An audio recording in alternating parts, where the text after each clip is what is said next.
Hi folks, how are you? Welcome to another Wine Steward video, and you may be wondering what is with the detergent. Well, I just got back from the laundromat. I really did, and I've still got 1/4 left. And I went up there in order to wash all of our fancy black tablecloths that we use for our events. Yes, our mezzanine converts from wine bar over to a sit-down presentation style tasting event venue on the order of once every 2 weeks. And I was just thinking earlier this week, what should we do next week? I know it was kind of late notice, but it was marvelous that this event that we're doing next Tuesday is virtually full already. Why am I telling you about an event that's virtually full? Because this video may in fact motivate a next day or evening remedial event. So perhaps we can fill the room twice. Wouldn't that be nice? We don't like to overfill the room these days. So we want to have no more than 24 people up here. It's a nice gathering. It feels better that way anyway. I like having fewer people than we used to cram up here. And so maybe 2 nights in a row, I'm willing to come back and do this again. Do what again? No, not a detergent tasting, but a tasting of Washington State wines, an event that we typically do every August. I'm not waiting until August because we forgot to, well, no, we didn't forget to. The pandemic didn't let us have this event last year. So we are gonna very eagerly jump the gun and do the typically August Washington State event next Tuesday night. Next Tuesday night at 6 p.m., 24 people can come. The last I checked on the website, 2 seats remained. However, you guys can email me and say we would be vitally interested in joining you on Wednesday night. Once these 2 seats go, that's our only option if you'd like to taste over 10 different Washington State wines with me. It's a region that we really like. I love to talk about it. I think it's just far enough away from and just unknown enough for many consumers to be an interesting sit-down tasting. Those who are in the know understand the Washington State difference. Yes, they make many of the wines that we make here in the the Napa Valley and Sonoma and so on. Many of the same varieties, but there's a Washington State flavor and color and texture difference. And we're going to explore that. We'll explore it with a very good, not too expensive wine from Walla Walla Vintners. I'm bound and determined to put this in front of you. I'm really happy with this very people-friendly and yet Washington State representative wine. It's a combination of different Bordeaux varieties, nominally priced. And then we're going to have some heavy hitters as well, including this wine, which is called Feather. It's from the Long Shadows project. And in fact, I think we're going to be tasting 4, maybe even 5 different Long Shadows wines, because what you have, yes, is one winery, but you've got several different winemakers involved. Long Shadows is a really unique project that invites a great winemaker from somewhere else in the world to come and do his thing to Washington State fruit.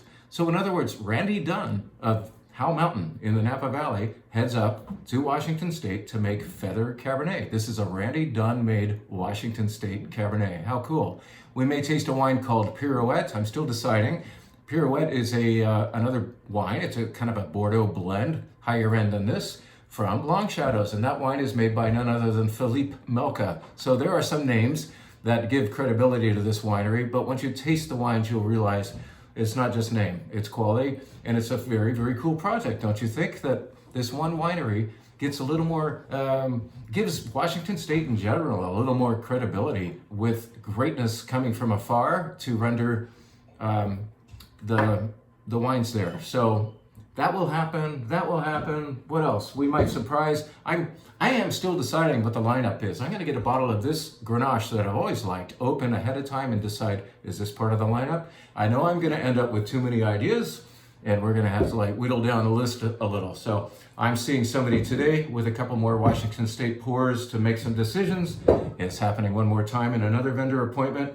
But I can promise you the wines will be really good. We'll have a nice spread of prices and of wine type, whites and reds, emphasizing reds, but there will be some really pleasant surprises in the form of white.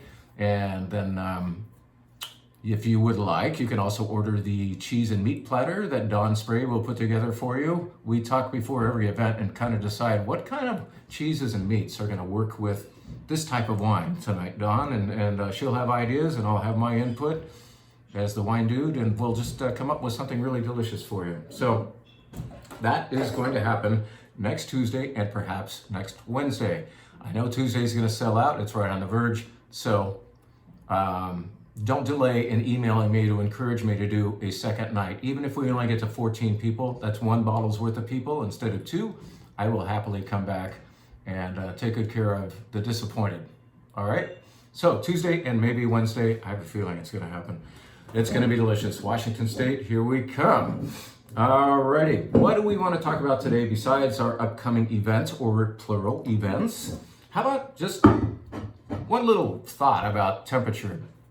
This is a white Burgundy. You can tell because it says Bourgogne. Bourgogne is the French name for Burgundy. Actually, Burgundy is the English name for Bourgogne. We anglicized it. We couldn't or refused to pronounce it, and so we just made it easier to say.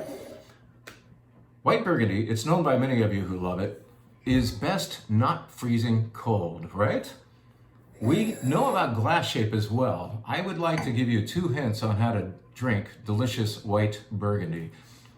Don't chill it too much, and use a good glass. Now, it could be either one of these. This is a very time of year thing too. Right now, it's getting hot out there, and we want to be refreshed. So if you want your wine, your white Burgundy in particular, to show a little more brightness or higher refreshment level or acidity, we would say technically, then why not the little glass? I know we tout this a lot, but think about how hot it is out there, your own body temperature, your need for refreshment at this particular moment, and consider the little glass. All right? I promise you that a side-by-side glass comparison will tell you interesting things. And I'm going to put some in here as well, because don't worry, I am going to spit this out, but I just really want to taste it both ways. More importantly, smell it both ways. Higher toned, richer, broader, a little more butter. Same temperature. Now, what is it about temperature? If it's wintertime, especially if it's wintertime, don't chill your white Burgundy past, let's say, cellar temperature. Or if you did, take it out of the fridge and let it warm up for about 30 or 40 minutes. And then you're going to get back to what we call cellar temperature, which is around 58 degrees, not a chilly 40. Like our food refrigerator downstairs has to stay at 40 and less to be safe, and the wine comes out of it way too cold. I pulled this bottle out of it. It's been sitting out for a whole hour now. It is singing. White Burgundy, don't drink it too cold, especially in the winter. In the summer, of course, you want to be refreshed, but you will lose white Burgundy, all of its goodness, if it's too cold, even in the summer. So sometimes people will pour you a glass straight out of that said refrigerator, and it's too cold. And we were told in Wine 101, perhaps, to hold our glass by the stem and never put your hand on the bowl. You will smudge it. Well, you know, I'd rather have a smudged glass than a freezing cold glass of white Burgundy. So be temperature sensitive, especially this time of the year. Everything's changing, and what we did in the winter with certain wines is not necessarily what we will do now. So if you want brighter, more refreshing, little glass, and maybe a little colder, and then if you want Burgundy's full expression, a little warmer, and then this big fatty.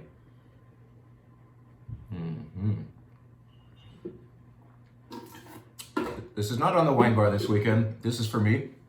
If you come upstairs and the bottle's still here, I'm happy to pour a little for you, but it's a really lovely white Burgundy. And it's also somewhat of an advertisement for the fact that in about 3 weeks, once all the boats have arrived, we will be doing a nothing but Burgundy event like we're doing Washington next week. And in fact, we're doing Washington because Burgundy, those bottles are late. Those boats, as you've been hearing, are slow. So why not do Washington and then Burgundy? But we will be having several wines from this same producer. This wine will in fact be the 19. This 18 is drinking great, but the 19's on the water, and you will be, you who come to the event will be among the first to enjoy that. Let us get into what we're pouring on the wine bar this weekend. A brand new menu starts today, and I'm not gonna go forever about this, but let's just say that your sparkling wine of the week is a pink cava. So cava is Spain's sparkling wine. It's grown mainly near Barcelona, just west of Barcelona in what we call the Penedès region. And this cava, as you can see, is pink, and it is made entirely of, no, not Macabeo, Parellera, or Xarel-lo, which are the white grapes frequently employed for cava. This is 100% Pinot Noir, so it's got a little more body to it. It's 18 months on the lees, I believe, and it is also vintage. So most cavas that you see out on the stores especially the grocery stores, are not going to have a vintage, but this is more, it's got more identity because it's all from 1 year. So this is Sumaroca Cava Brut Rosé. It's really good. That'll be the sparkling wine of the week. It's a new one for us, and we want to get you to know it. As soon as something comes in, we want to like frequently put it on the wine bar menu so it gets rolling. Let's get this rolling. This just got here too. This is a wine by Andrew Jones and Kurt Schalklin, two guys who each have their own wineries down on the Central Coast.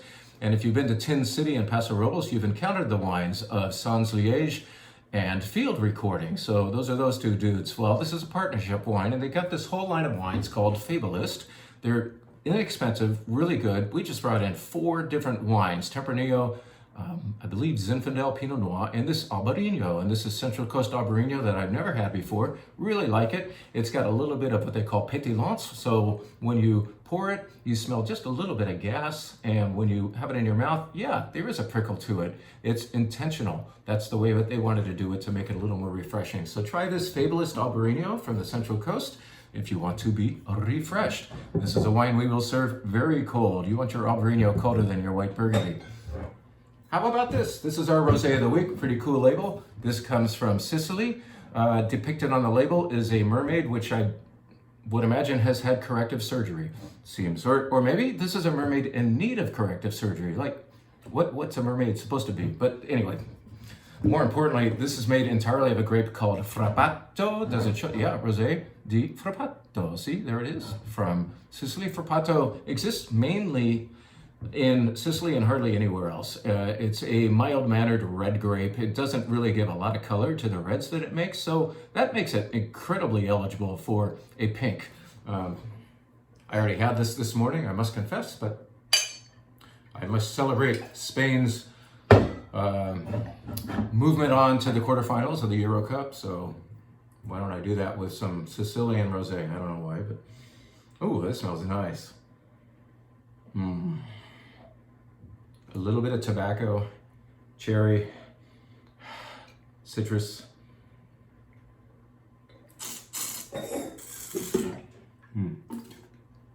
Nice and tangy. This will wake you up. I read on the winemaker's website, for due terre, they suggest having crudo with this. Crudo means raw in Italian and in Spanish, and it basically refers to that entire class of proteins that you might eat raw rather than cooked. Things like, well, sashimi, of course, and tartare and stuff. It's, I think when they said crudo, they really meant fish that's been treated perhaps with a little bit of olive oil and or some vinegar. It would be lovely with this rosé. Maybe crudo of mermaid, surgically corrected. Sorry, I don't think that should offend anyone. All right, let us tell you about the reds in this flight. We're gonna do, yes, once again, a flight. You're gonna help me decide on the sequence. This is from one of my absolute favorite places in the world. It costs only $11.99, and that's before your 10% wine club discount if you're one of our valued wine club members. And it's Garnacha, 100% Garnacha, which we otherwise know as Grenache, right? It comes from the area of Spain, which is best known for Garnacha. They grow a lot of it here. If you draw a line between Barcelona, which is in the northeast, and Madrid, which right in the middle of the country, you right along that line, right about in the middle, you're going to encounter a place called Calatayud. Calatayud is a pretty cool place to visit, and no gringo goes there. You really should because of that. It's a very scenic, interesting place where the people are real and the architecture is really cool. You should read up on Mudéjar architecture and you'll know what I mean. Just go there and you'll really know what I mean. This Garnacha is going to be poured by mistake. By mistake in that this wine is at room temperature. What I found out yesterday is this Garnacha sings when it's a little colder. So we're back to our little temperature lesson or inquiry. This is beautiful. It's 100% Garnacha. We don't expect a lot of color from that grape, and this in fact does not have purple. It's more red. It's lively. It smells jumpy, and it smells like some, well, I'm back to that tobacco descriptor, and cherries and herbs, definitely some herbs. I've been to this place several times, and I've been there in May when the thyme, or what they call tomillo, the herb called thyme, T-H-Y-M-E, is blooming. And it's right next to the vines there, and wow, the fragrance. slight breeze. It was a beautiful morning. These very, very old Garnacha vines. The backdrop looks like a rocky outcropping in New Mexico. It's a really unusual looking part of Spain. And I get a little of that tomillo or thyme here. This is good, but I know what I can do to make it better. I want to pour this wine a little cooler. And in fact, what we're doing with all of our reds, starting now, well, starting a couple of weeks ago, as soon as it started to get hot, we started to put our reds not in the refrigerator, but in a wine fridge. So that takes these things down to cellar temperature. Here's the same wine having come out of the refrigerator or the wine fridge, let's say. Albeit opened yesterday, I expect it to tell me a little bit more of a fruit story. It's a darkened, like this smells more red, this smells just a little darker red. More cherries. This is the more appealing wine of the two. So be sensitive to temperature. Don't drink your reds at room temperature on a hot summer day. And don't refrigerate them to death either, unless you like them really cold. But know that you will lose at least half of the flavor if you do that, and all you'll taste is oak and tannin. But if you do it straight out of your wine cooler, and if you don't have that, it means just stick the wine in the fridge for about, 15, 20 minutes, you'll accomplish this.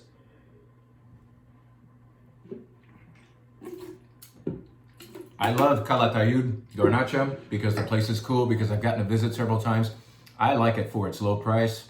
I like it because it's very democratic in style, not politically, but because it's people friendly, and everybody likes Garnacha. And if you have a grill party and you don't want to serve bad wine, but you also have a budget, do a good Spanish Garnacha like this, Villa Roya. It just got here. I'm thinking about wine clubbing it. Now, after Garnacha, and like I said, if I did say it, maybe I didn't say it, but I'm saying it now, you are helping me choose the sequence. It's very important that you pour a flight of red wines in a correct sequence, because something is going to lose if you don't. So I do a bit of inquiry, in other words, tasting, to make sure, as well as I can, that the wine before is not messing up the next wine. So it's my theory that this California Pinot Noir should do very nicely after the Garnacha. The Garnacha has a little bit of an abrasive quality, a little more of a herbal thing that I was mentioning along with fruit, but this is more pure fruit, I think. Yeah, and mocha. Oh, this is really pretty. This is I could show it to you, right? Sorry. This is called Poundstone. Those of you who've been visiting the store for a long time might remember this, are having it about 2 years ago, and now the new vintage was tasted on us just a couple days ago, and I said, we're back in the Poundstone business. Small production stuff from Carneros. I should say that right. And it's from the San Giacomo vineyard, or at least one of the parcels that they control. Oh, it's pretty.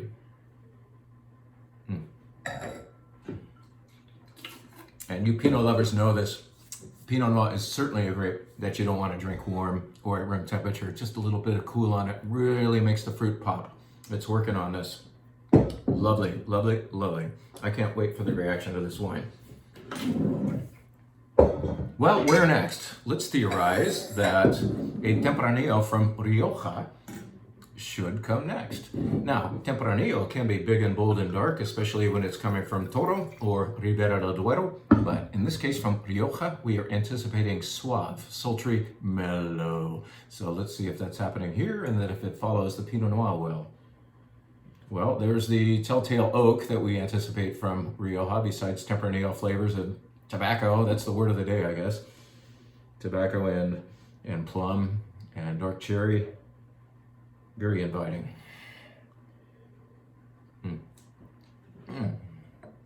Mellow, soft. The message of suaveness continues on the palate. This is a very nice wine called Beletos. We gave it to the wine club to very good effect. In other words, you came back and bought a lot of it, so we ordered a lot more. So now all of a sudden I'm very inventory heavy with this. It's going on the flight. Beletos is very affordable, very delicious Rioja. That will make perfect sense as wine number 3 in the wine bar flight, starting today. I am thinking we should go to the Rhone next. Let's see how this wine does. This is a producer I almost got to visit in 2019. I was staying in a really cool rental house, like virtually 1 block away from here, but we just couldn't connect. The emails weren't transacting properly. And so in as much as I wanted to visit this guy, who also has made Chateau La North and Chateau Montredon. Those are two fantastic Chateauneuf-du-Pape producers. This is his real deal. This is his own namesake label, Graveret, up in the beautiful village of Séguret. Séguret is a really nice place to walk around. And this is going to be half and half Grenache and Syrah. You may know that a Côte d'Aron is normally Grenache heavy, maybe in 60, 70%. And then the rest could be Syrah and Mourvedre. Well, in this case, it's 50-50. So it is a darker wine, and that's why I'm theorizing it should come after the Tempranillo from Rioja. It's working. Violets, really pretty purple flowers going on here. A little sense of chocolate. And there is herb, but unlike the herb back there in the Garnacha, the dried herb, this is more of a, if you could roast herbs, can you? It's roasted herb. And Robert Parker used to identify wines like this as having pain gris, or a grilled toast quality. Pain gris sounds fancier. Mm-hmm. Well, we're batting 1,000 as far as the tasting sequence. This belongs next. It doesn't have the oak component though. I might flip this in the Rioja. I'll test this out a little bit more. You know I will, on your behalf. We do this for you. The final wine, slam dunk. We know this has to come last. This is a wine we told you about briefly when we were describing a couple of the Red Collector Club wines for June, last week's video. This is from Laird Gillian's Blend. It uses Cab and Merlot and Cab Franc and a lot of the Bordeaux grape varieties, and it has a nice dose of Syrah in it too to round it out. Do you all remember the wine from our friends Mi Sueño called El Llano? El Llano is a wine we can't sell anymore because the restaurant group that includes the Rutherford Grill has it exclusively. Rolando went off and promised them that they could have it all. So we carry Mi Sueño's very, very good La Chole instead. Just so you know, we bought the last 5 cases available of La Chole until they bottle the new one, and that won't be out until about November. So if you guys are fans of that La Chole from Mi Sueño, I know we're digressing, get it. We have those last 5 cases, nobody else has it. Back to this wine that reminds us somewhat of good old Mi Sueño's El Llano is Gillian's Blend from Laird. Laird, which is not all that far away from Mi Sueño, has about 40 different wineries under its roof, but this is the Laird proprietary wine. And, well, all right, look at the color, smell it, and you know we're back to Napa. We've been going all over the world with the other wines, and now we are home.